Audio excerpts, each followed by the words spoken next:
आजच्या आपल्या कार्यक्रमाला उपस्थित महाराष्ट्राचे मुख्यमंत्री, आपल्या सगळ्यांचे लाडके नेते आदरणीय देवेंद्रजी,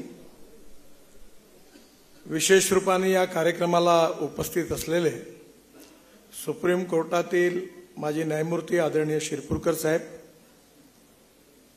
या कार्यक्रमाच्या निमित्ताने आपले ज्येष्ठ कार्यकर्ते अरुण भाऊ, आदरणीय चेनू भाऊ, युवानंदजी काळे, त्याचप्रमाणे आदरणीय मीराताई, अनिल सोले आणि उपस्थित सर्व आपले जुने आणि ज्येष्ठ कार्यकर्ते ज्यांचा आपण सत्कार केला, असे सर्व आदरणीय कार्यकर्ते आणि त्याचबरोबर उपस्थित बंधूंनो आणि भगिनींनो, आपल्या सगळ्यांकरता आजचा हा क्षण अतिशय आनंदाचा आहे. आनंदाचा याकरता आहे की आपल्या सगळ्यांच्या जीवनामध्ये विशेषतः आज आपल्या पक्षाला, आपल्या विचाराला खऱ्या अर्थाने एवढी मान्यता मिळाली आहे. केवळ राष्ट्रीयच नाही तर जागतिक मान्यता या पक्षाला मिळालेली आहे आणि याचा आनंद आपल्या सगळ्या जुन्या कार्यकर्त्यांना तर आहेच, पण काम करणाऱ्या सर्व कार्यकर्त्यांना या गोष्टीचा अभिमान आहे. पण हे यश जे पक्षाला मिळालेलं आहे, हे यश सहज प्राप्त झालेलं नाही आहे. हे यश मिळवत असताना स्वातंत्र्यानंतर, म्हणजे साधारणतः 1947 साली आपल्याला स्वातंत्र्य मिळालं आणि 52 साली पहिली निवडणूक झाली आणि त्या पहिल्या निवडणुकीमध्ये ताईंनी, खरं म्हणजे ताईंचा जन्म हा बुलढाणा जिल्ह्यातल्या मेहकर गावाचा. त्यांचे वडील अतिशय मोठे सामाजिक कार्यकर्ते होते आणि त्या घरामध्येच त्यांच्यावर त्यावेळी देशभक्तीचे संस्कार झाले. विशेषतः त्या सगळ्या संस्कारातून त्या जेव्हा नागपूरला आल्या तेव्हा ताईंचे पती सगळ्यांना, त्यांना सगळेजण रावसाहेब म्हणून संबोधायचे आणि त्यावेळी ताईंनी त्या RTO मध्ये होते, सरकारी कर्मचारी होते. खूप श्रीमंत परिवारात अशी स्थिती नव्हती, पण त्या परिस्थितीमध्ये ताईंनी जनसंघाचा कार्याची धुरा आपल्या खांद्यावर घेतली आणि अतिशय प्रतिकूल परिस्थितीमध्ये ताईंनी त्या काळामध्ये जनसंघाचं काम वाढवण्याचा प्रयत्न केला. हा काळ किती प्रतिकूल होता याचा अनुभव आज समोर आपण ज्या कार्यकर्त्यांचा सत्कार केला त्यांनी अनुभवला आहे. मलाही थोडा बहुत तो अनुभवायला मिळाला.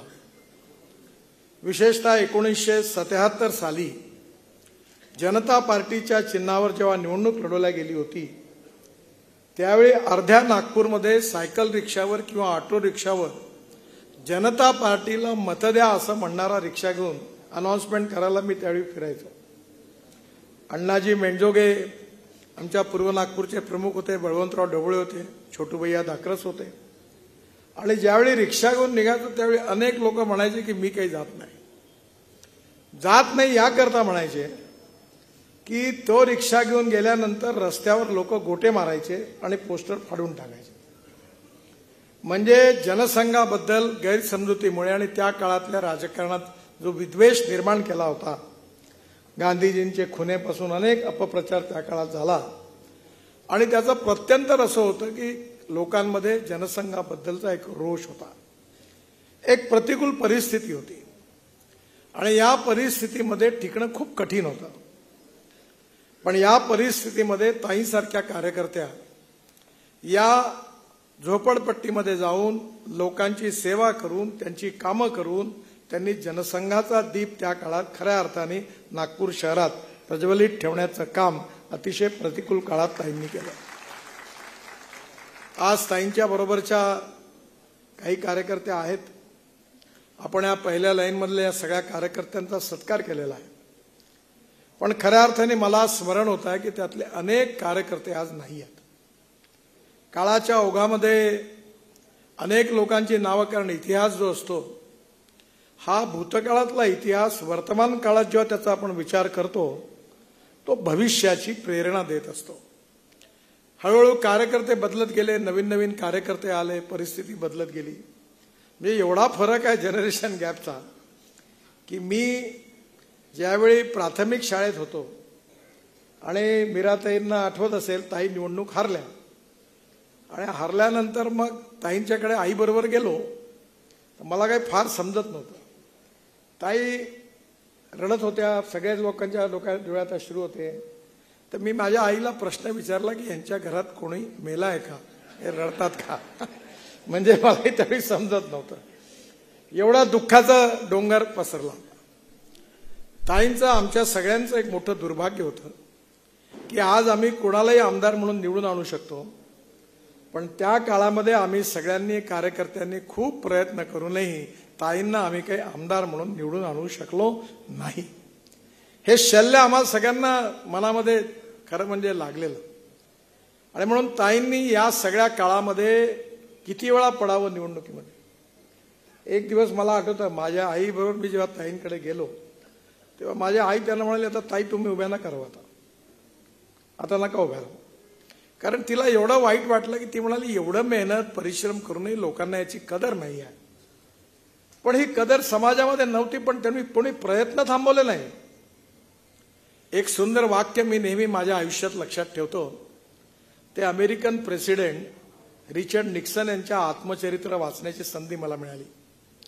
आणि त्या पुस्तकामध्ये त्यांचं एक सुंदर वाक्य आहे की अमेरिकेमध्ये वॉटरगेट कांडानंतर त्यांना बहिष्कृत केलं अमेरिकन समाजाने आणि त्यांना वॉशिंग्टनमध्ये एका वस्तीमध्ये ते राहायला त्यांनी घर विकत घेतलं. त्या वस्तीतल्या लोकांनी ठराव करून सांगितलं की तुम्ही आमच्या वस्तीत राहायचं नाही. आणि त्यानंतर त्या काळात त्यांनी आपलं एक आत्मचरित्र लिहिलं होतं. आत्मचरित्र फार रंजक होतं, पण त्यातलं एक वाक्य खूप सुंदर होतं. आणि खरं म्हणजे ताईंच्या जीवनामध्ये किंवा या आपल्या विचारधारेकरता ज्यांनी आपलं आयुष्य खपवलं त्या लोकांच्या जीवनाला खऱ्या अर्थाने समजून घेणारं, त्याची फिलॉसॉफी सांगणारं ते प्रसिद्ध वाक्य होतं. ते वाक्य असं होतं, the man is not finish Wien is defeated, but he is finish when he quits. युद्धभूमीवर हारल्यानंतर कोणी समाप्त होत नाही, पण युद्धभूमीवर हारल्यानंतर जे युद्धभूमी सोडून जातात तेव्हा खऱ्या अर्थाने समाप्त होतात. हे ते वाक्य होतं. आणि म्हणून ताई लढत राहिल्या. आता आठवतं, आनंदराव ठवरे इथे आहे, प्रभाकरराव झटके गेलेत, Yashwantrao Chavan civil supply minister होते, ते वसंतराव नाईक मुख्यमंत्री होते, मी हाफ पॅन्ट मधला विद्यार्थी होतो. त्यावेळी या ठिकाणी हे जे वर्धा रोडवर अजनी चौकाच्या आधी सुभाष अपराजित राहतात त्या चौकावर ताईंनी आपल्या महिला आघाडीच्या बरोबर त्यावेळी तो मिलो मिळायचा. खूप लोकांना नाराजी होती. ताईंनी 500-700 महिलांच्या उपस्थितीमध्ये त्यावेळी प्रभाकर दटके आणि आनंदराव ठवरे, मी पण त्यावेळी होतो, युवा मोर्चाचं काम सुरू केलं होतं. आणि त्यावेळी मला आठवतं पोलिसांची त्या यशवंतराव चव्हाणांची गाडी ताईंनी अडवली. त्यावेळी वसंतराव नाईक आणि यशवंतराव चव्हाण त्या गाडीत बसले होते, पण पोलिसांनी लाठीचार्ज केला महिलांवर आणि त्यावेळी त्यांना वाचवण्याकरता आनंदराव ठवरेंचं तोंड फुटलं, पूर्ण प्रभाकर दटकेचं तोंड फुटलं. या दोघांना उचलून नंतर त्या ठिकाणी नेलं. भरपूर संघर्ष झाला.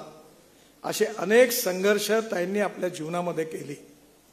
मान नव्हता, सन्मान नव्हता, प्रतिष्ठा नव्हती, रिकग्निशन नव्हतं, रिस्पेक्ट नव्हता. आणि ताईंच्या बरोबर आपण ज्या कार्यकर्त्यांचा सत्कार केला त्यांनी संघर्ष केला. म्हणजे लाऊडस्पीकर वाल्याचे पैसे देण्याची मारामार होती.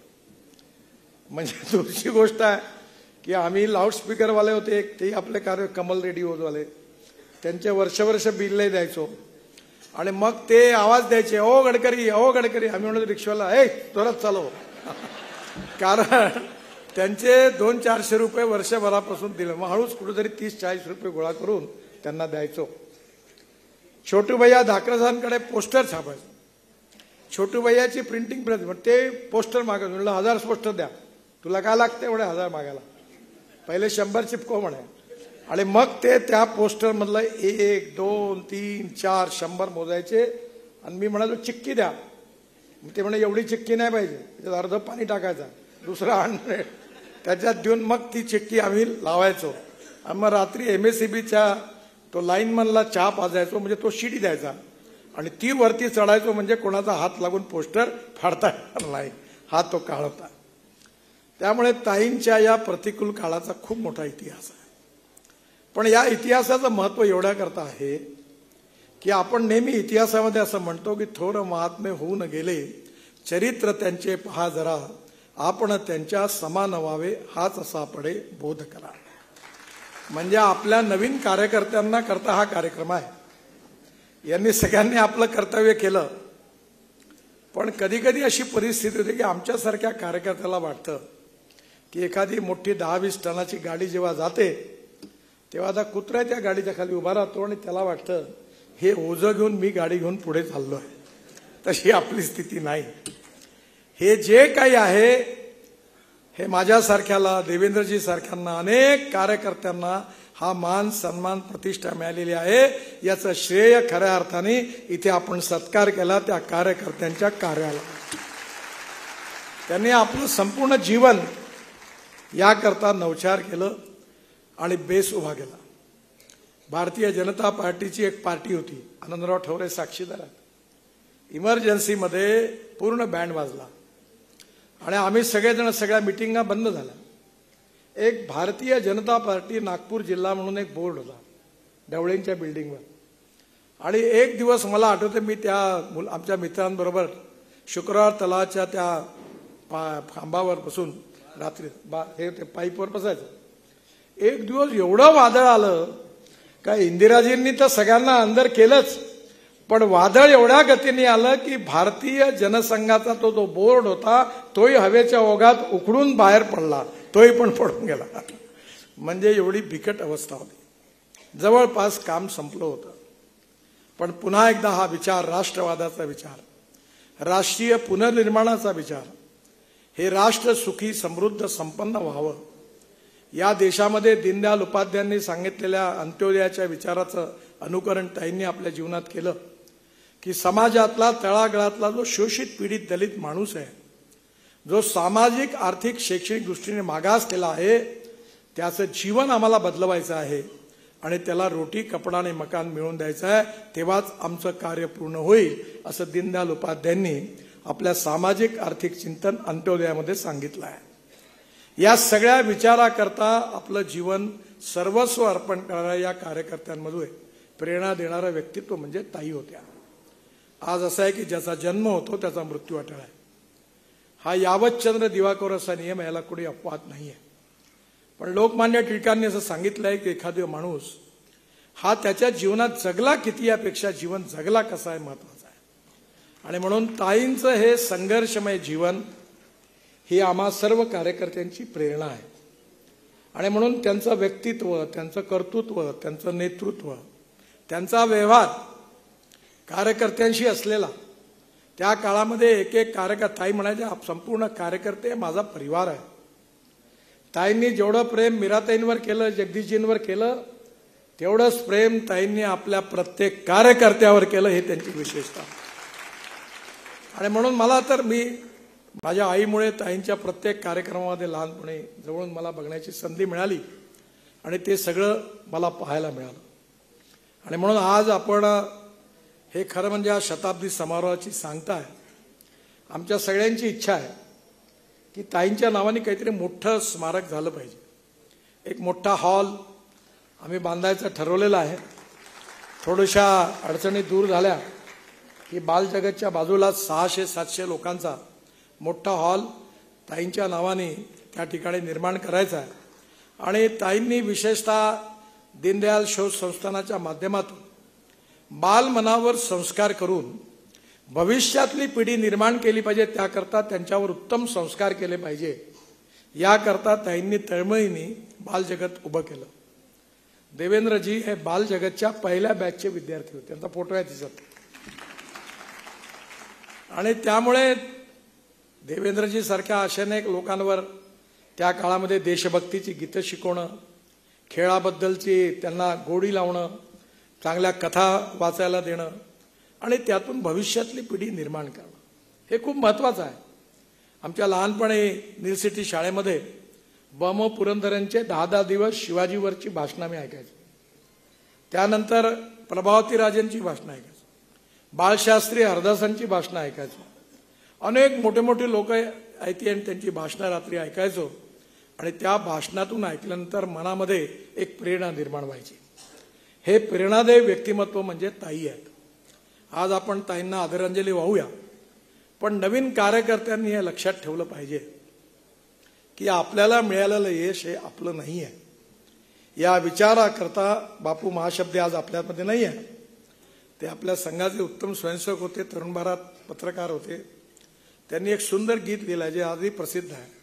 असू आम्ही सुखाने पत्थर पायातील, मंदिर उभविणे हेच आमुचे शील. इतकं सुंदर गीत आहे की आम्हाला या पायव्यात गाडून घ्यायचं आहे, कारण भव्य मंदिर या देशाचं निर्माण झालं पाहिजे. ही भावना, हा विचार मनामध्ये ठेवून संघाच्या रूपाने अनेक स्वयंसेवकांनी, प्रचारकांनी, जनसंघाच्या रूपाने अनेक कार्यकर्त्यांनी आणि मग भारतीय जनता पार्टीच्या रूपाने अनेक कार्यकर्त्यांनी देशाकरता, समाजाकरता आणि या देशाचं आणि समाजाचं परिवर्तन करणाऱ्या या विचाराकरता आपलं आयुष्य समर्पित केलेलं आहे. ते व्यर्थ जाता कामा नये. त्यांचं जे स्वप्न होतं की जे आत्मनिर्भर भारत बनला पाहिजे, विश्वगुरू बनला पाहिजे, सुखी समृद्ध संपन्न भारत बनला पाहिजे, हे त्या सगळ्यांचं स्वप्न होतं. आणि म्हणून मोदीजींनी पण नेहमी हे उद्दिष्ट आपल्या सगळ्यांसमोर ठेवलं आहे. आणि ते गाव, गरीब, मजदूर, शेतकऱ्याचं कल्याण करून आपल्या देशाला विश्वगुरू बनवण्याचं या सगळ्या कार्यकर्त्यांनी जे कष्ट घेतले त्याकरता ते स्वप्न पूर्ण करण्याची आपली जबाबदारी आहे असं समजून आपल्या सर्व कार्यकर्त्यांनी निस्पृह आणि निस्वार्थी भावनेने आपल्या विचारधाराकरता आणि संघटनेकरता काम केलं पाहिजे. मला असं वाटतं की म्हणून या शताब्दी समारोहाचा हा सांगता कार्यक्रम आपण या ठिकाणी केला आणि मुद्दामून आग्रहाने या सगळ्या विचार यत्नामध्ये, राष्ट्रीय पुनर्निर्माणामध्ये ज्यांचा ज्यांचा सहभाग होता, ज्यामुळे आज आपल्याला हे चित्र बघायला मिळालं, त्या सगळ्यांचा आपण आशीर्वाद घेतला, त्यांना वंदन केलं आणि त्यांच्या कार्याबद्दलची आपल्या मनात असणारी उत्कट भावना व्यक्त करून आपण धन्यवाद शब्द तर बरोबर नाही आहे, पण त्या सगळ्यांची अपेक्षा हीच आहे की हे जे भविष्यात आपण काम करणार आहोत ते स्वप्न उराशी बाळगून आपण सगळ्यांनी पूर्ण केलं तर ती खऱ्या अर्थाने ताईंकरता योग्य आदरांजली होईल. कारण त्या असंच जीवन जगल्या. त्या दृष्टीने आपण सगळ्यांनी, विशेषतः वर्तमान काळातल्या कार्यकर्त्यांनी अंतर्मुखून विचार करून त्या दृष्टीने पुढे काम करतील सगळेजण असा मला विश्वास आहे. पुन्हा एकदा अरुणभाऊ आले, चेनूभाऊ आलेत, योगानंदजी काळे आहेत, आपल्या इथे सगळे प्रमुख लोक कार्यकर्ते आहेत. या सगळ्यांबरोबर काम करण्याची मला संधी मिळाली. यातले अनेक कार्यकर्ते अजूनही काम करतात. रमेश दलाल काम करतात, उमाताई अजूनही काम करतात. परमेश्वर कृपेने काही जणांच्या प्रकृत्या थोड्या चांगल्या आहेत, काही जण बिचारे आज येऊ शकत नाही. पण जेव्हा जेव्हा आपल्या पक्षाला यश मिळतं घरामध्ये आनंदाश्रू त्यांच्या डोळ्यातून निश्चित येतात, कारण त्याचा आनंद त्यांना खूप असतो. त्या सगळ्यांचा आशीर्वाद आपल्या सगळ्या कार्यकर्त्यांच्या मागे राहील आणि आपण अशाच प्रकारे त्यांना अभिमान वाटेल अशा प्रकारचं कार्य करत राहू. हा बोध आपण या कार्यक्रमातून घेऊया. विशेषतः लोखंडेंनी याचं जे आज ताईंच्या जीवनावरचं मासिक आपण प्रकाशित केलेलं आहे, याच्यात खूप सुंदर लेख आहे. बर्धन साहेबांपासून तर बाळासाहेब देवरसांपर्यंत जुन्या कार्यकर्त्यांचे सगळे कार्यक्रम, ताईंच्या जीवनाचा एक आलेख अतिशय सुंदर रीतीने लोखंडेंनी तयार केला. त्यानंतर आपण अतिशय सुंदर हे पुस्तक तयार केलं आणि त्याचबरोबर आपल्या ताई लोकमाता सुमतीताई मीराताईंनी पण या पुस्तकाबद्दल सांगितलं. हे दोन्ही अतिशय उत्तम लिहिल्या गेलेले हा जुना गौरवशाली आणि प्रेरणादायी इतिहास आहे. या दोन्ही पुस्तकांचं आज प्रकाशन होत आहे. मी लोखंडेंना विशेष रूपाने धन्यवाद देतो आणि पुन्हा एकदा ताईंच्या स्मृतींना अभिवादन करून माझं बोलणं संपवतो. धन्यवाद.